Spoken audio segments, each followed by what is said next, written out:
Para se të mrim në zonën e minuar, indjeri doktor Shpetimi tha, po dalë une për para, tha se këta nuk e din rrugën, ajo që thojnë e gjeli bash.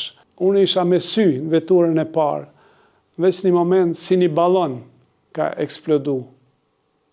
Dhe unë instinktivisht me doktor Ymer Aliun kemi dalë nga vetura. Fatkesisht për këtë lisë ishte përplas trupi i doktor Shpetimit, ishte goditja shumë e madhe. Ai në luftë ka qenë një njeri magjik, i cili ka ditë me na mobilizu. Dhe pamja e ftyrës ti pas këtij aksidenti tregonte që lëndimet i kishte, ne themi në mjekësi, inkompatibile me jetën. Dhe krejt legjeni ti ka qenë 100 copsh i thym. Shkoj me vedije, edhe disa fjalë i la. Tha, erdhem për të shëruar pacient, tha, u bom vetë pacient. Dhe pastaj, tha, jeta ime me gjaz do të përfundoj këtu, por po ju lo amanet që këtë mision mos ta ndërpreni. Rënja e doktor Shpetimit në Obri. Ne morëm informatë se në Obri ka ndodhur masakra, ka shumë plagosur, të cilët kanë me pa kujdes shëndetësor, dhe vendosëm që të shkojmë atë ditë pasi që u dakorduan edhe kryqi i kuq i Gjenevës.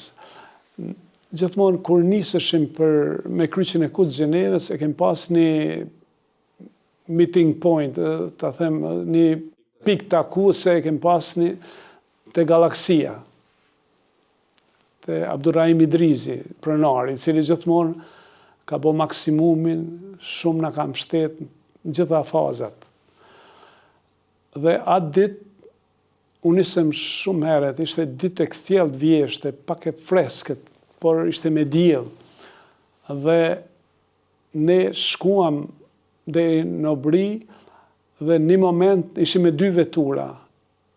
Para se të mrim në zonën e minuar, indjeri doktor Shpetimi tha, po dalë une për para, tha se këta nuk e din rrugën, ajo që thojnë e gjeli bash, edhe ai dul për para, u ndru me një kolegë, dhe vetura e kryqit kuq është ndalë se e ka pa një krater, domethënë një zonë mbas eksplodimit të minave. Sipas rregullave të kryqit kuq, nuk mund të shkohet matutje, duhet mu ndalë. Mirë po ne aty shoferët ishte Maggie Bryson nga Zelanda e Re dhe Claire Wilson nga Anglia. Vendosën që të shkojmë mbrapa. Dhe vetura e jonë shkojmë mbrapa, isha e dyta, ku isha une, shku mbrapa në për zonë të minume, pastaj këta smishin me dhez veturën, na erdhen prapë në zonë të minume, po nuk eksplodoj. Tash të shku mbrapa, prapë, unë isha me sy në veturën e parë, veç një moment si një balon ka eksplodu. Dhe unë instinktivisht me doktor Ymer Aliun kemi dalë nga vetura.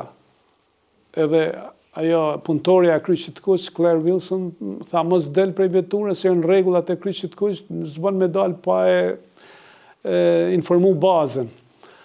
Por ne asë që kem pyet, jemi dalë me një ere, dhe ka qenë një gardh aty i madh, edhe një dru i madh, ka qenë një pemë e madhe. Fatkesisht për këtë lisë ishte përplas trupi i doktor Shpetimit, ishte goditja shumë e madhe. Në anën tjetër ishte trupi i Ilir Tolës, i cili kishte dhimbje të mëdha dhe ai kishte pësu lëndime të mëdha, por pamja e tij ishte më e mirë. Fytyra e tij nuk ishte anemike si e doktor Shpetimit.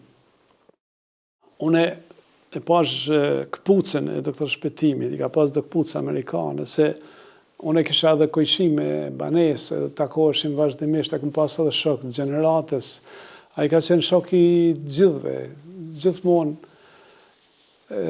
e kemi kërku, sepse ka qenë i hareshëm. Mirë po, a i në luft ka qenë një njeri magjik, i cili ka ditë me na mobilizu. Dhe pamja e ftyrës ti pas këtij aksidenti tregonte që lëndimet i kishte, ne themi në mjekësi, inkompatibile me jetën. Dhe dikun pas një ore ndroi jetë. Edhe pse, me vedije shkoj, a ishte anesteziolog, a i na diktonte neve çka mi dhonë. Kishim na plazmë, kishim infuzione, gjithat ja dham. Por a i kishte damtime të mëdha, tenëve të mëdha të gjakut. Ma vonë konfirmu se a i kishte lëndu me arterien. Ato e lëndime edhe në spital me pas kanë qenë pa mundun të shpetohet jeta ati. Pas taj ruptur të arterjes renale, të veshkës. Dhe krejt legeni ti ka qenë 100 copsh i thymë. Shkoj me vedije, edhe disa fjalë i la. Tha, erdhem për të shëruar pacient, tha, u bom vetë pacient. Dhe pastaj, tha, jeta ime me gjaz do të përfundoj këtu, por ju lo amanet që këtë mision mos ta ndërpreni. A i ka bo shumë, në gjitha format, ju tregova si më ka siguru mu fiksater t'jashtëm. Ka punu shumë në sigurimin e rentgenave, në personat e luftës, aparateve të anestezionit, sepse ne kishim shumë detyra, për shembull sigurimi pajisjeve, ne ishim përvoj, po më dhej kësaj lloj lufte, ne kishim kryu shtrin, por ajo është tjetër formë, kër është lufta frontale me eshallone, organizume ndryshe, me spitalin mbrapa vij, po ne ishim të rrethuar gjithka, ne u duke me hyrë një zonë. Për me hyrë një zonë, u duke me kalu në për postbloqe, me rrezikshmëri të lartë. Po, jo, helikopteri ka ardhur për me skryqit kuq, por ai para se me mri helikopteri, ka ndru jetë. Helikopteri u vënu. Po edhe me pasar, ka qenë lëndimet i ka pas të papërballueshme, në çfarë do, edhe në Mayo Clinic me pasien, sepse ka pas lëndimet shumë të sistemike, domethënë disa sisteme i ka pas, me mushkënim, me arterjet mëdha, gjakut, domethënë aorta, arteria renale, pelviku, janë edhe në spitale më të mëdha është vështirë me përballu lëndimet e tilla.